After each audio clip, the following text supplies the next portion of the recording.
Saline কাণ্ডে বিস্ফোরক শুভেন্দু অধিকারী নারায়ণ স্বরূপ নিগমকে কাস্টডিতে নিতে হবে। হাওড়ার একটি রক্তদান শিবিরে এসে শুভেন্দু অধিকারী রবিবারে কথা বলেন। সাংবাদিকদের মুখোমুখি হয়ে তিনি বলেন, তিনি টুইট করার পর ব্যবস্থা নেওয়া হয়েছে। তিনি স্যালাইন কাণ্ডে কেন্দ্রীয় তদন্তকারী সংস্থা ইডির তদন্তের দাবি জানাবেন।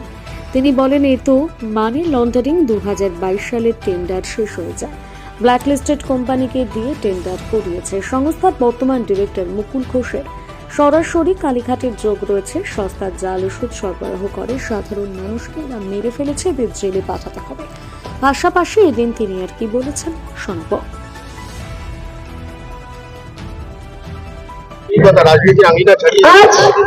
না রাজনীতি করে প্রশ্ন নেই। হিন্দু সমাজকে তিনি জাগ্রত করেছিলেন এবং বলেছিলেন সনাতনের কোনো বিকল্প নেই। আজকে সেই সনাতন বিপন্ন, ওপারের বাংলায় বিপন্ন, এপারের বাংলায় বিপন্ন। পাসপোর্ট জালিয়াতির খোলা বাজার জন্য পশ্চিমবঙ্গ, বাংলাদেশের এই রাজ্যে এসে ওই পাশেই নবান্ন আছে, চলে যান, ওনাকে জিজ্ঞেস করুন। সবচেয়ে বড় দুষ্টু লোক ওইটা বসে আছে।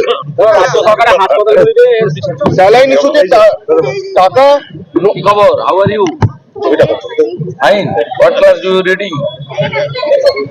তুমি কোন ক্লাসে পড়ো? I reading class 1. আচ্ছা, very good, thank you. What is your good name? Thank you.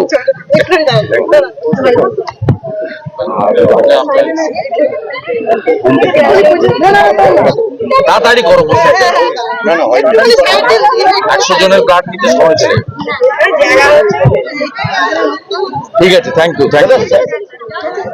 Saline ইস্যুতে টনক করতে এত দেরি কেন? রাজ্য স্বাস্থ্য দপ্তরের নির্দেশিকা জারি হওয়ার পরেও বিভ্রান্ত হাসপাতাল। কোন নির্দেশিকা না, আমি টুইট করার পরে নির্দেশিকা দিয়েছে।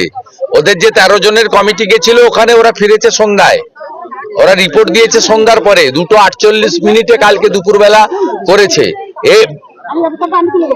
অনেক কিছু হবে, অনেক এনফোর্সমেন্ট ডাইরেক্টরেট এই কেস নিক, এটা আমরা দাবি করেছি।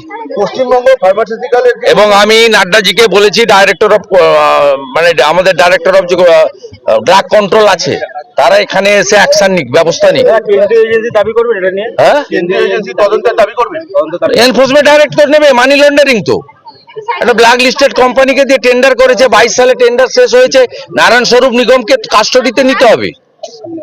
এবং এই যে মুকুল ঘোষ ডাইরেক্টর আছে, ফার্স্ট ডাইরেক্টর হচ্ছে শিলিগুড়ি, মানে ম্যানেজিং ডাইরেক্টর। সেকেন্ড ডাইরেক্টর হচ্ছে মুকুল ঘোষ, বহরমপুর। এই বহরমপুরের মুকুল ঘোষের সঙ্গে সরাসরি কালীঘাটে যোগাযোগ আছে। সমস্ত জাল ওষুধ সাপ্লাই করে এবং এক্সচেঞ্জ অফ মানি। এরা সাধারণ গরিব মানুষকে মেরে ফেলছে।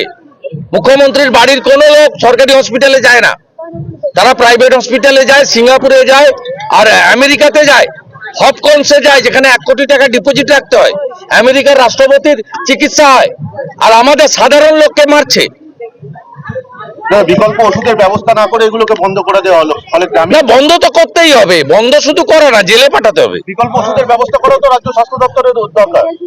সেটা কিছু ভোটার এখনো তো 1500 টাকার লোভে ভোট দিচ্ছেন। মুসলমানরা তার ধর্মীয় কারণে ভোট দিচ্ছে।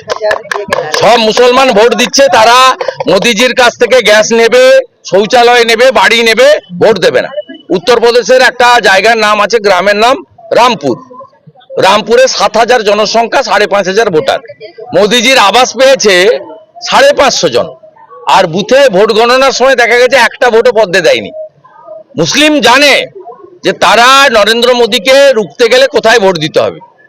তাদেরকে যদি বাড়ি প্রতি 1 কোটি টাকাও দেন, তারা ঠিক ভোটটা এমন জায়গায় দেবে যাতে বিজেপি হারে, তারা জানে। আর দুর্ভাগ্য এটাই, আমাদের হিন্দুরা 500,000 টাকায় বিক্রি হয়। এখানকার এমএলএ আছে, চোখ দেখিয়ে দেয়, ভয়ে করে যায়। এইখানে স্টেডিয়ামের পাশে এতগুলো বাড়ি পুড়ে গেল, আমরা সহযোগিতা করতে চাইলাম, এমন ধমকে দিল, সহযোগিতা নেওয়ার সুযোগ নেই, টেরার করে রেখেছে। পুলিশ কাউন্সিলররা মিলে, ওপাশে কৈলাস, এপাশে মনোজ, এরা টেরার করে রেখেছে এলাকা। আমি শুধু একটা কথাই বলবো, হিন্দু জাগো। হিন্দু যদি না জাগো, বাড়িটা তৈরি করছো, এই বাড়িটা কিন্তু ওরা দখল করবে। এখানে সিনেমা দেখেছে সবাই, 23 সালে রামনবমীর দিন সিনেমা দেখেছে। আর আমি সুপ্রিম কোর্ট পর্যন্ত লড়ে এদেরকে জেলের ভিতরে ঢুকিয়েছি। আজকে ওই জন্য হাওড়ার লোকেরা, হিন্দুরা শান্তিতে হনুমান চালিসা পাঠ করে, হনুমান জয়ন্তী করে, রাধা মাধবের অনুষ্ঠান করে, রামনবমীর মিছিল করে, দুর্গাপুজো, কালী পুজো, জগদ্ধাত্রী পুজো করে। ওই এনআইএ তে যদি টাইট না দিতে পারতাম ওই কেসে, তাহলে আজকে হাওড়ার অবস্থা কি হচ্ছিল সবাই দেখেছে, কি হয়েছে ডোম জুড়ে দেখেছে সবাই, পিএম বস্তি শিবপুরে কি হয়েছে সবাই দেখেছে। দাদা মালদার এনায়তপুরে